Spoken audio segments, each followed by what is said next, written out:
다 함께 찬송가 412장 찬양하겠습니다.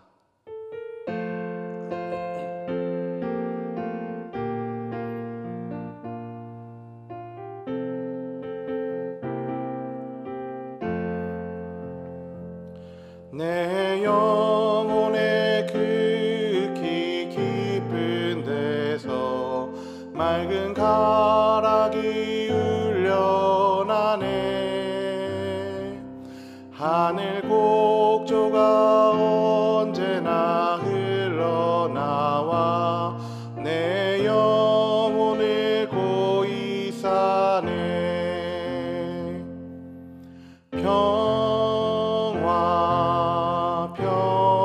평화로다 하늘 위에서 내려오네. 그 사랑의 물결이 영원토록 내 영혼을 덮으소서. 내 마음속에 솟아난 이 평화는 깊이 묻힌 보배로다. 나의 보화를 캐내어 가져갈 자 그 아무도 없으리라.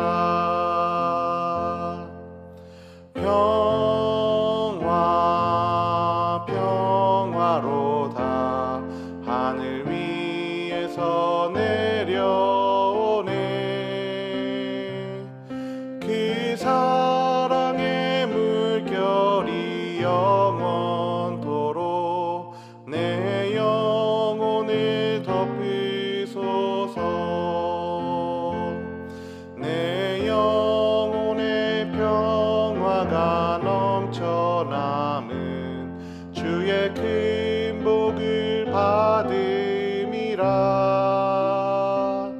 내가 주야로 주님과 함께 있어 내 영혼이 편히 쉬네.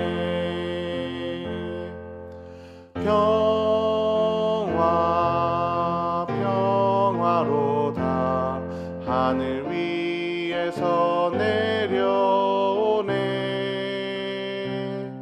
그 사랑의 물결이 영원토록 내 영혼을 덮으소서.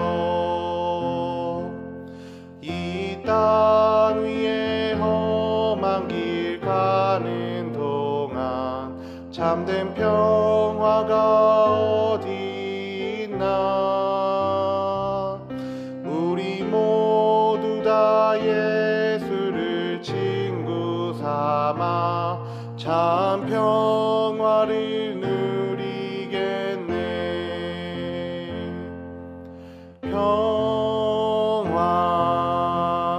평화로다 하늘 위에서 내려오네. 그 사랑의 물결이 영원토록 내 영혼을 덮으소서. 아멘. 이어서 찬송가 569장 찬양하겠습니다.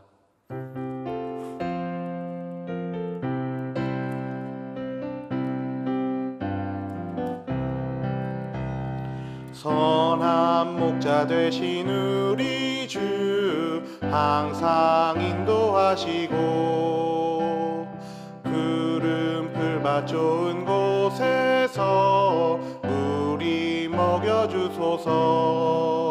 선한 목자 구세주여 항상 인도하소서. 선한 목자 구세주여 항상 인도하소서. 양의 문이 되신 예수여 우리 영접하시고 길을 잃은 양의 무리를 항상 인도하소서. 선한 목자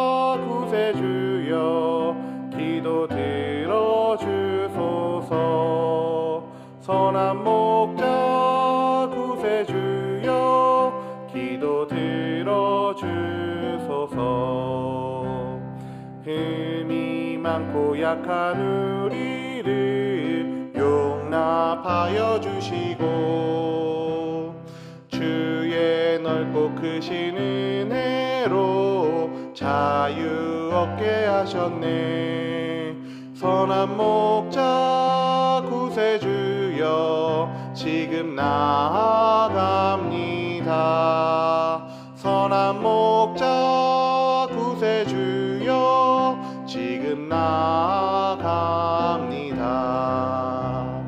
일찍 주의 뜻을 따라서 살아가게 하시고 주의 크신 사랑 베푸사 따라가게 하소서.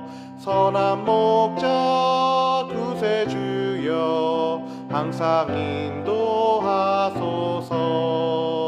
선한 목자 구세주여 항상 인도하소서.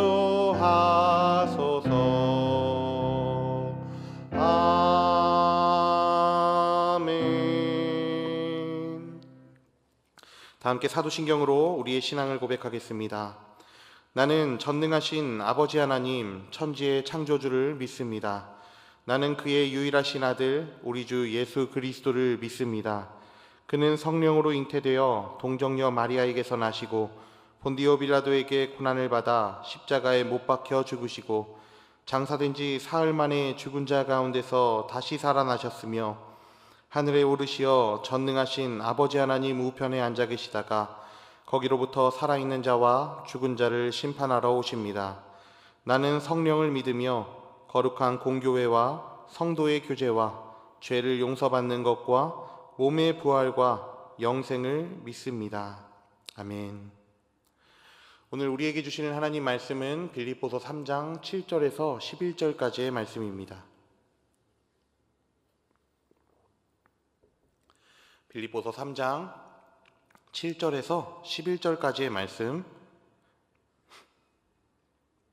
교독해서 읽도록 하겠습니다. 그러나 무엇이든지 내게 유익하던 것을 내가 그리스도를 위하여 다 해로 여길 뿐더러 또한 모든 것을 해로 여김은 내 주 그리스도 예수를 아는 지식이 가장 고상하기 때문이라. 내가 그를 위하여 모든 것을 잃어버리고 배설물로 여김은 그리스도를 얻고 그 안에서 발견되려 함이니 내가 가진 의는 율법에서 난 것이 아니요 오직 그리스도를 믿음으로 말미암은 것이니 곧 믿음으로 하나님께로부터 난 의라. 내가 그리스도와 그 부활의 권능과 그 고난에 참여함을 알고자 하여 그의 죽으심을 본받아 함께 읽습니다. 어떻게 해서든지 죽은 자 가운데서 부활에 이르려 하노니.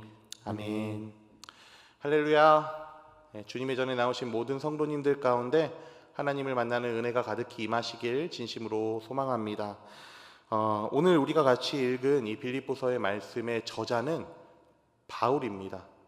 만약 바울에게 이 빌립보서에 있는 전체 말씀 중에서 일부분만 우리가 들을 수가 있다면 바울 당신은 어떤 구절을 꼽겠습니까? 라고 묻는다면 바울은 주저하지 않고 빌립보서 2장의 말씀을 이야기할 것입니다. 특별히 빌립보서 2장 5절에서 11절에 있는 말씀은 빌립보서 전체를 관통하는 한 가지의 중요한 관점을 우리에게 소개시켜주고 있는데요. 그 말씀 우리가 같이 오늘 말씀을 보기에 앞서서 같이 한번 읽고 이어가기를 소망합니다. 빌립보서 2장 5절에서 11절 말씀 우리를 향한 하나님의 말씀인 줄로 믿으며 교독합니다.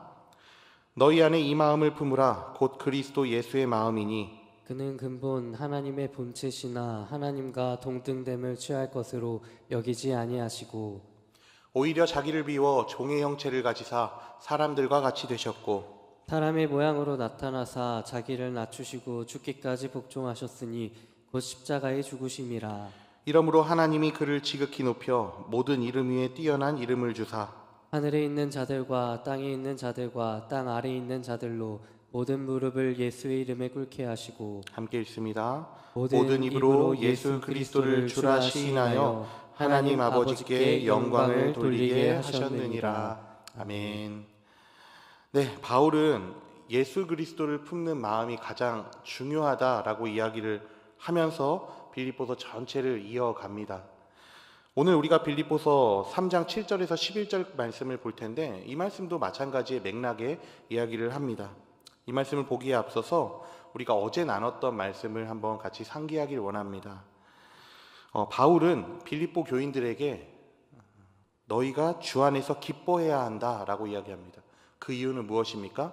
그래야 안전하기 때문이다 라고 말하죠. 주 안에서 기뻐하지 않는 것이 안전하지 않은 이유는 어제 이야기했던 할레파 이단들처럼 하나님을 위해 산다고 이야기를 하지만 실상은 자기 의에 빠져서 살 수밖에 없는 것이 그 연약함이 드러날 수밖에 없는 게 인간에겐 있기 때문입니다. 할레파 유대인들은 자신들은 하나님의 율법을 잘 따른다, 그래서 할례를 했다라고 얘기를 했지만 어느새 할례 자체에만 취해서 하나님 없는 할례만 따르는 자들이 되고야 말았죠. 그리고 그러한 자들은 오히려 예수님을 믿는 다른 사람들에게 할례를 강요하고 행위가 없는 상태에서 믿는 것에 대한 연약함을 강조할 따름이었습니다. 그러니까 하나님이 원하는 것과는 다른 삶을 살았었죠. 그러면서 바울은 말을 얹어서 얘기를 했습니다. 누구보다도 율법주의자였던 자신의 삶을 들어서 얘기를 하죠. 히브리인 중에 히브리인이었고 율법에 대해서 능통했으며 할례를 태어난 지 8일밖에 안 된 상태에서 받을 정도로 율법을 철저히 따랐던 나의 삶이었다. 그런데 그렇게나 율법을 따랐던 바울이 행했던 삶은 어떤 삶이었습니까?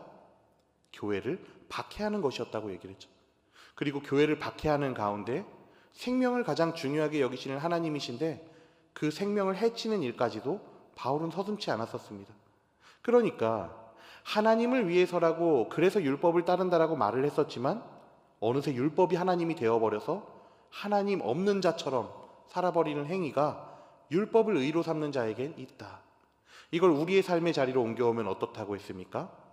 내가 드리는 예배가, 내가 교회에서 하는 봉사가, 혹은 내가 직장에서 하고 있는, 내가 갖고 있는 재능으로 하고 있는 어떤 일들이 하나님께서 주신 것이라는 자의식이 없는 상태에서 해나가게 됐을 때는 오히려 우리를 파멸로 이끌 수밖에 없다라는 말씀을 나눴습니다. 그렇기 때문에 우리의 마음의 중심에는 항상 모든 것을 그리스도께서 허락하셨다는 자의식이 있어야 된다라는 말씀을 나눴습니다. 이제 바울은 더 이상 율법의 껍데기 같은 것을 따라 사는 것이 아니라 진정한 행복을 따라 살 것을 빌립보 교인들에게 권면합니다. 그러면서 7절의 말씀을 하는데요, 7절과 8절에 있는 말씀 한 목소리로 읽도록 하겠습니다.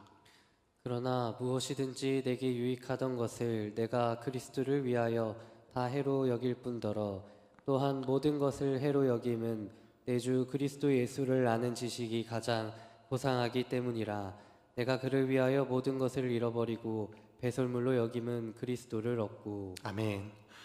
바울 안에 그리스도가 들어와 있기 때문에 더 이상 그 주변에 있는 어떤 것들, 내가 자랑했던 어떤 것들까지도 모든 게 사소해지는, 아니 심지어 그게 배설물로 여겨지는 것까지 갈 수가 있다. 그러니까 주님이 나의 안에 있다는 것이 가장 귀중하고 이것을 잘 지켜나갈 것이다 라는 고백을 하고 그렇게 살 것을 권면하고요. 그리고 이어서 9절의 말씀을 합니다. 9절 읽습니다. 그 안에서 발견되려 함이니 내가 가진 은은 율법에서 난 것이 아니오 오직 그리스도를 믿음으로 말미암은 것이니 곧 믿음으로 하나님께로부터 나느라. 아멘. 이제 바울이 얘기하는 것은 무엇입니까?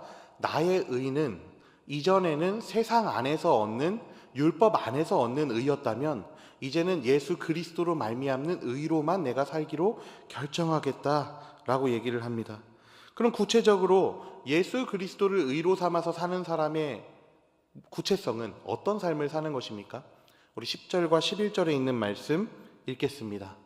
내가 그리스도와 그 부활의 권능과 그 고난에 참여함을 알고자 하여 그의 죽으심을 본받아 어떻게 해서든지 죽은 자 가운데서 부활에 이르려 하노니. 아멘. 여기서 바울이 내가 어떻게 해서든지 부활에 이르기를 소망한다라고 얘기를 했습니다. 여기서 부활에 이른다는 것은 죽음 이후에 오게 될 예수 그리스도의 강림으로 말미암아 오게 될 부활을 얘기하는 것이 아니라 이 땅에서 우리가 맛볼 수 있는 하나님의 은혜로 말미암은 부활의 단편을 얘기하는 것인데요. 이 부분은 이따가 적용해서 조금 더 깊이 나누도록 하겠습니다. 오늘 전체 말씀을 우리가 봤습니다. 그럼 이 말씀 안에서 적용할 수 있는 두 가지 포인트는 무엇입니까? 먼저 첫 번째는 우리는 그리스도로 말미암은 의로 살아야 합니다. 우리는 그리스도로 말미암은 의로 살아야 합니다. 우리가 오늘 설교 서두에서 가장 빌립보서에서 중요한 빌립보서 2장의 말씀을 읽었습니다. 그 중에서도 2장 8절과 9절이 중요한데 예수님께서 십자가에 못 박혀 죽으시고 하나님으로부터 얻게 된 큰 상급을 얘기합니다. 2장 8절과 9절 읽겠습니다. 사람의 모양으로 나타나사 자기를 낮추시고 죽기까지 복종하셨으니 곧 십자가에 죽으심이라. 이러므로 하나님이 그를 지극히 높여 모든 이름 위에 뛰어난 이름을 주사. 아멘. 예수님께서 하나님께 순종하심으로 말미암아 모든 이름 위에 뛰어난 이름을 받게 되었다라고 이야기를 합니다. 그러니까 하나님이신 예수님이 십자가 고난이라고 하는 아주 비참한 죽음을 당하셨음에도 불구하고 그 모든 것을 만회할 정도로 큰 상급을 받으신 것이 무엇이라고 얘기를 합니까? 하나님으로부터 모든 이름 위에 뛰어난 이름을 얻게 된 것. 이 얻게 된 예수 그리스도께서 얻게 되신 상급은 우리가 하나님을 믿고 예수 그리스도를 믿고 그리고 하나님을 만나게 됨으로 말미암아 우리 안에서 주어지게 될 큰 상급인 줄로 믿습니다. 예수님을 믿고 따라 산다는 것이 고난의 연속인 것은 사실 맞습니다. 그러나 그 고난이 사소해질 수 있는 은혜와 그리고 큰 상급이 우리에게 약속이 되어져 있다는 것을 우린 자주 잃어버리게 됩니다. 내가 처해져 있는 삶이, 그리고 내가 길러야 되는 자녀가, 그리고 나의 아픈 몸이, 그리고 나의 좋지 않은 재정 상태가 우리를 옥죄입니다. 그런데 여러분 잊지 마시길 바랍니다. 우리는 현실을 사는 사람이 아니라 이상을 사는 사람인 줄로 믿습니다. 우리는 땅을 디디고 살고 있지만 천국에 속한 자인 줄로 믿습니다. 그 믿음이 있는 자들은 초월을 향해 달려갑니다. 쉬운 삶은 아니지만 주님께서 우리가 믿고 있고 보이지 않지만 믿고 있는 그 주님께서 약속하신 바가 명확히 있다면, 그리고 이것을 예수님께서도 기뻐하신 큰 상급이라면 우리 역시도 그것을 향해 지향점을 두고 달려가야 합니다. 우리의 몸과 마음을 추스려서 하나님께서 주실 상급을 기대하며 믿음의 삶을 살아내는 우리 모두가 되길 진심으로 소망합니다. 우리 두 번째 적용점을 보도록 하겠습니다. 두 번째는 우리는 부활을 체험하는 삶을 살아야 합니다. 우리는 부활을 체험하는 삶을 살아야 합니다. 부활을 체험한다는 것은 단순히 나는 예수 그리스도가 부활하실 것을 알아 라고 하는 것을 넘어서서 부활을 얻은 자답게 사는 것을 얘기합니다. 우리 3장 11절에 있는 말씀, 아까 더 보기로 했던 그 말씀을 읽겠습니다. 어떻게 해서든지 죽은 자 가운데서 부활에 이르려 하노니. 아멘. 여기서 죽은 자 가운데서 부활에 이르려 하노니 라고 하는 말은 지금 현재 살아가고 있는 삶 속에서 믿는 우리는 부활의 능력을 체험해야 된다는 것을 얘기합니다. 구체적으로 이런 것이죠. 성경을 보게 되면 병든 자들이 일어나는 경우가 있습니다. 낫게 되는 경우가 있죠. 병든 자가 낫게 되는 것은 일어날 수 없는 자가 일어나게 되는 것, 누워있을 수밖에 없는 자가 다시 일어나게 됨으로 말미암아 죽은 자가 살아나는 것 같은 부활의 단편을 경험하는 것입니다. 그러니까 기적이 일어났다라고 하는 것은 하나님의 부활의 단편인 것이죠. 또 다른 부활의 단편은 무엇입니까? 전혀 하나님을 믿지 않던 어떤 사람이 뜻밖의 어떤 경우로 인하여서 교회에 오게 되고, 그리고 그가 말씀을 듣던 중에 전엔 없던 마음들이 생겨나고 깨달아 알게 됨으로 말미암아 주님을 믿기로 결정하는 것. 믿지 않아서 죽을 수밖에 없는 자였으나 믿음으로 말미암아 부활이 약속됨으로 그 과정 속에서 기쁨을 만끽하는 것. 이게 바로 부활을 체험하는 것입니다. 그럼 지금 이 자리에 있는 우리에게 있어서 부활을 체험한다는 것은 무엇입니까? 우리의 마음이 언제나 주님을 향해 있지는 않죠. 주님을 향해 있어야 된다는 것을 모르는 게 아닙니다. 알고 믿어요. 믿는데 근데 우리의 마음이 주님을 향해 있지 않는 것을 느낄 때가 있잖아요.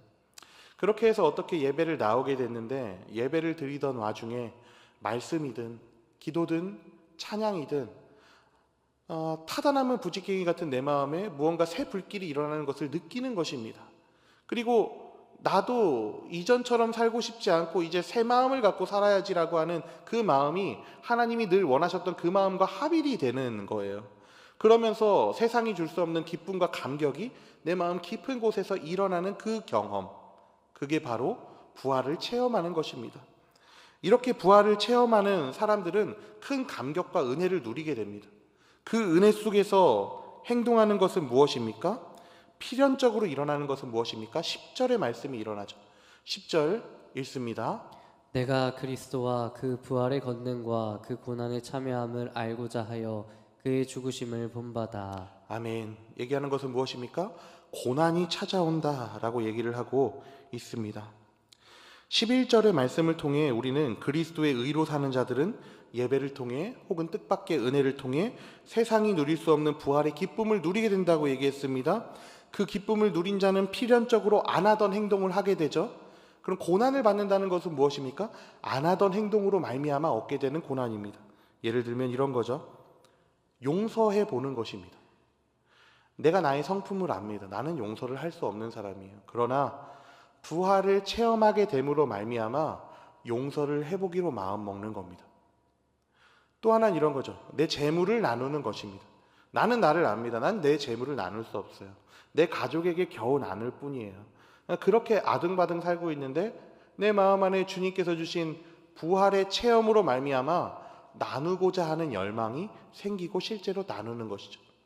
안 하던 짓을 하게 되면은 어떻게 됩니까? 죽으면 안 되고 어떻게 될까요? 고통이 찾아오는 것이죠. 힘든 겁니다. 그리고 어려워하는 것이죠. 그런데 또 주님은 우리에게 은혜를 주셔서 부활의 체험을 하게 하십니다. 그러면서 또 안 하던 짓을 하고 안 하던 짓을 하면서 어느새 안 하던 이 행동이 나의 행동의 그 가장 중요한 내 메인 행동이 되게 되는 것입니다. 삶이 교정되는 것이죠. 무엇으로 말미암아? 예수 그리스도로 말미암은 부활의 체험으로 말미암아.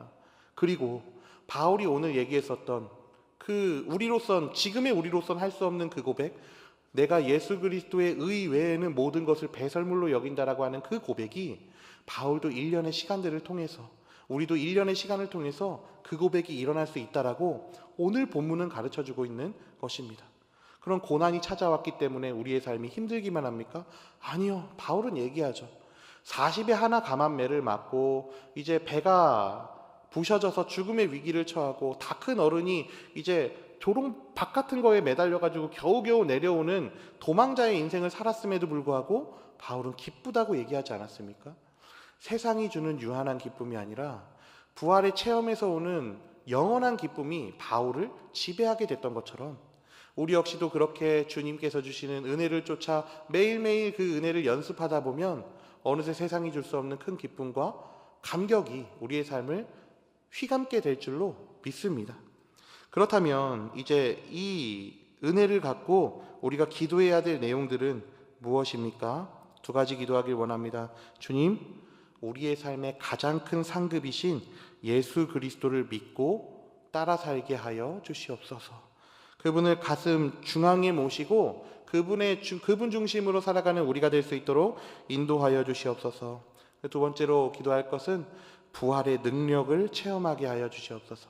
예배 가운데 그리고 기도 가운데 찬양 가운데 부활의 능력을 날마다 체험해서 세상의 작은 행복으로 일희일비하며 사는 것이 아니라 바울이 누렸었던 고난 가운데서도 누렸었던 그 행복과 평안을 우리가 누릴 수 있도록 주여 인도하여 주시옵소서. 이 2가지 놓고 함께 기도하시길 바랍니다.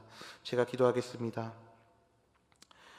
하나님, 우리의 자화상과 우리의 정체성이 그리스도의 의에 있기를 간절히 소망합니다. 당신이 우리에게 주신 이름과 높임만에 우리의 가치와 중심이 있을 수 있도록 인도하여 주시옵소서. 주님, 우리가 날마다 부활의 능력을 경험하게 하여 주셔서 주의 뜻 안에서 살아가길 소망하니 인도하여 주시옵소서. 감사드리며 예수님의 이름으로 기도합니다. 아멘. 다 함께 찬송가 321장 찬양하겠습니다.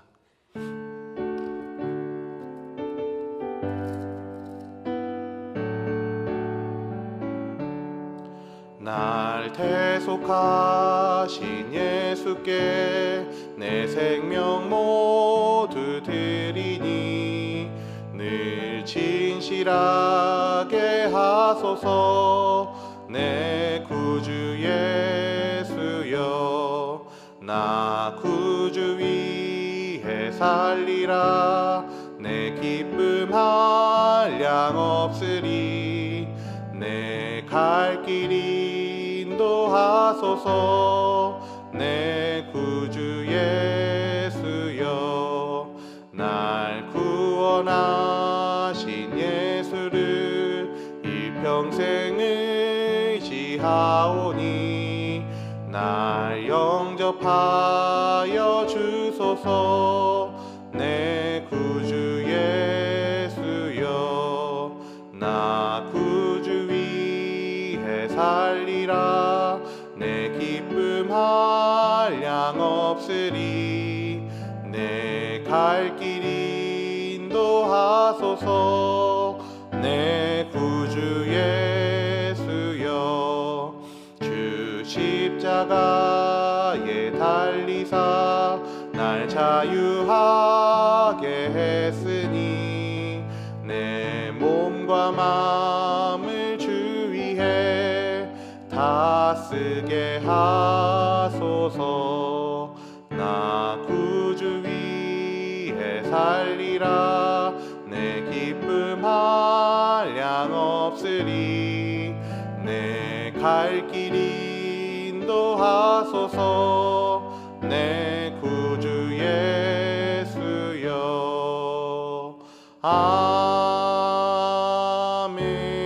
아멘. 네, 오늘 들은 말씀을 기억하고 함께 기도해 주시길 원합니다. 더불어서 교회가 마음을 모아서 기도하고 있는 8가지 기도 제목이 있습니다. 이 일 가운데도 여러분 동역하여 주시길 바랍니다. 주여 3번 외치고 통성으로 기도하겠습니다.